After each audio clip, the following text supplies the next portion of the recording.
Chris masaya, pagsama-sama.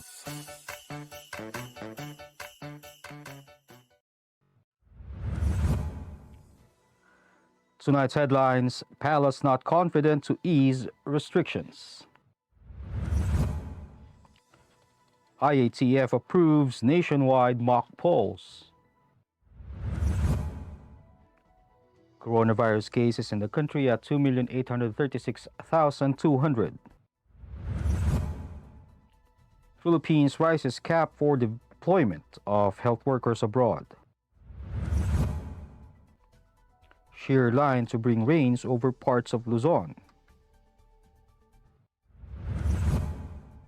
And Philippine shares, peso, and weeks trading weaker.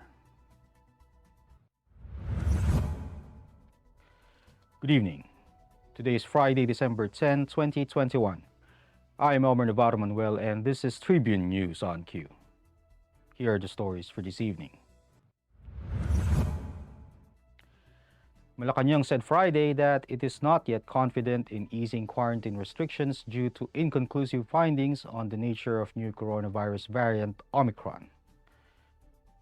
Acting Presidential Spokesperson Carlo Nograles said that the government is just getting the preliminary data on the Omicron variant and that the confidence of the Interagency Task Force is not yet there. Nograles also said the fight against the pandemic is largely anchored on getting vaccinated against COVID-19.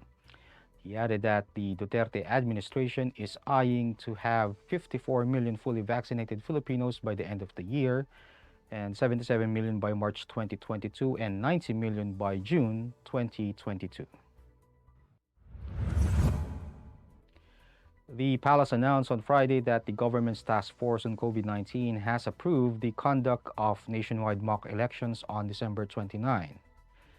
Acting Presidential Spokesperson Carlo Nograles said that holding the national mock polls was allowed to ensure the safe and effective conduct of the May 2022 elections. The Commission on Elections earlier ran a voting simulation in San Juan City on October 23, and former COMELEC Commissioner Louis Guia suggested last week that the ratio of voters per clustered precinct in the 2022 elections should be around 500 to 600 per clustered precinct, given the COVID-19 pandemic. To recall, a COMELEC spokesperson, James Jimenez, said last Saturday it would be safe to accommodate up to 800 voters for every clustered precinct.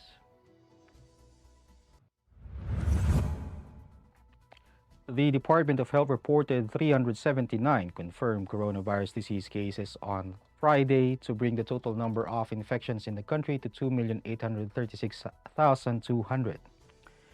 This brought the active cases to 11,905, and of the total, 757 are asymptomatic, 4,860 are mild, 3,797 are moderate, 2,060 are severe, and 431 are in critical condition.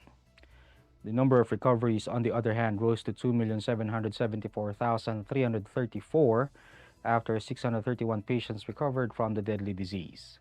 The death toll is now at 49,961 with 25 fatalities recorded. Data also showed that 25% of the 3,600 intensive care unit beds for COVID-19 patients nationwide are in use. At least 14% of the 12,600 ward beds in the country are utilized, while 22% of the 3,800 ward beds in the National Capital Region are in use. Tribune News on Q will be back after these reminders. Botomoto Halalan 2022, the Daily Tribune special coverage.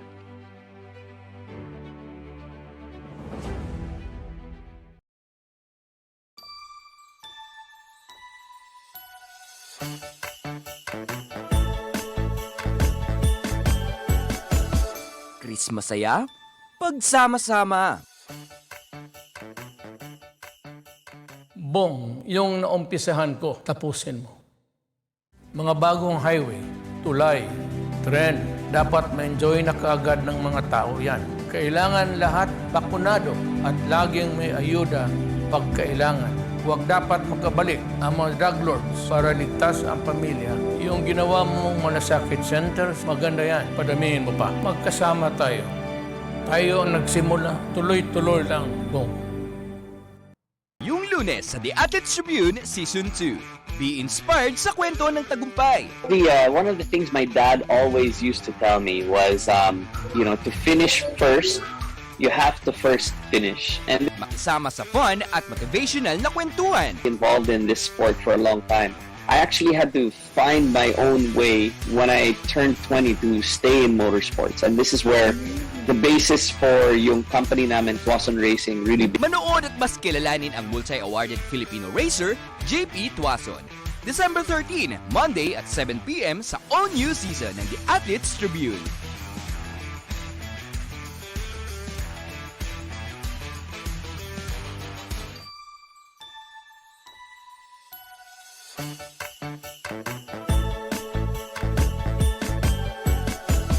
Chris Masaya, pagsama-sama. Botomoto Halalan 2022, the Daily Tribune special coverage.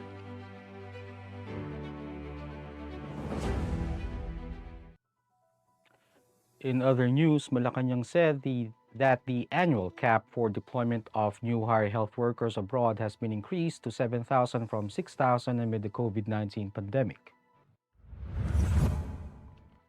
Acting Presidential Spokesperson Carlo Nograles said the Interagency Task Force Resolution 153 provides that nurses whose visas will expire on December 31 will be prioritized in the increased cap for deployment. The Department of Labor and Employment classifies the work done by health workers as mission-critical skills.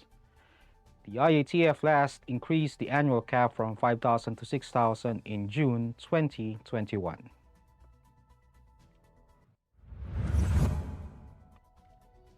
State Weather Bureau Pagasa announced that the shear line or tail end of the frontal system will be affecting the northeastern portions of Mindanao, while northeast monsoon or amihan will affect Luzon. Bicol Region, Caraga, Northern Mindanao, Zamboanga Peninsula, Eastern and Central Visayas will have cloudy skies with scattered rain showers and thunderstorms brought by the shear line with possible flooding or landslides during moderate to heavy with at times intense rains. Cagayan Valley, Apayao, Kalinga, Ifugao, Mountain Province, Aurora, and Quezon will experience cloudy skies with light rains caused by the northeast monsoon. Metro Manila and the rest of Luzon will have partly cloudy to cloudy skies with isolated light rains. And in business, the Philippine Stock Exchange Index and the local currency both closed the week lower. All counters closed in the negative territory, with PSEI slipping by 0.59% or 42.75 points to 7,192.17. All shares fell by 0.31% or 12.12 points to 3,830.43. Regina Capital Developing Corporation Head of Sales Luis Limningan said that economists expect the November inflation in the U.S. to hit 6.7% year-on-year, which could be a record high since June 1982. Decliners led gainers at 103 to 99, with 43 firms left unchanged.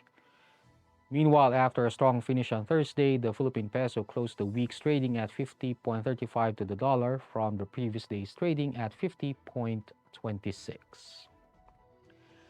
That wraps up the stories tonight, and we would like to thank the SM Store, Araneta City, Mary Kay, Department of Tourism, and Overseas Community Affairs Council member Alan Lin of the Republic of China for their continued support.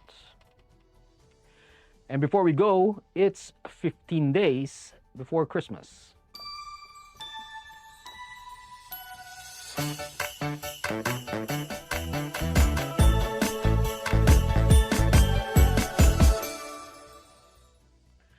Again, this is Elmer Navarro Manuel, and you're watching Tribune News on Q. Stay safe, stay healthy, and stay at home. Good night, and God bless us all. Catch the latest news on our website, tribune.net.ph. Follow us on Facebook, Twitter, and Instagram. Subscribe to our YouTube channel, Tribune Now. Download the Daily Tribune app on Apple Store for iOS and Google Play for Android. to get the latest and most comprehensive news online. Daily Tribune invites you to join its Viber community, Katribu, to get updates on the hottest news on politics, business, sports, lifestyle, and entertainment.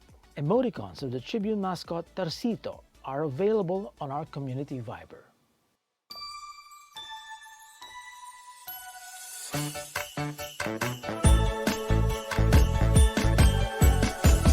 Chris masaya, pagsama-sama.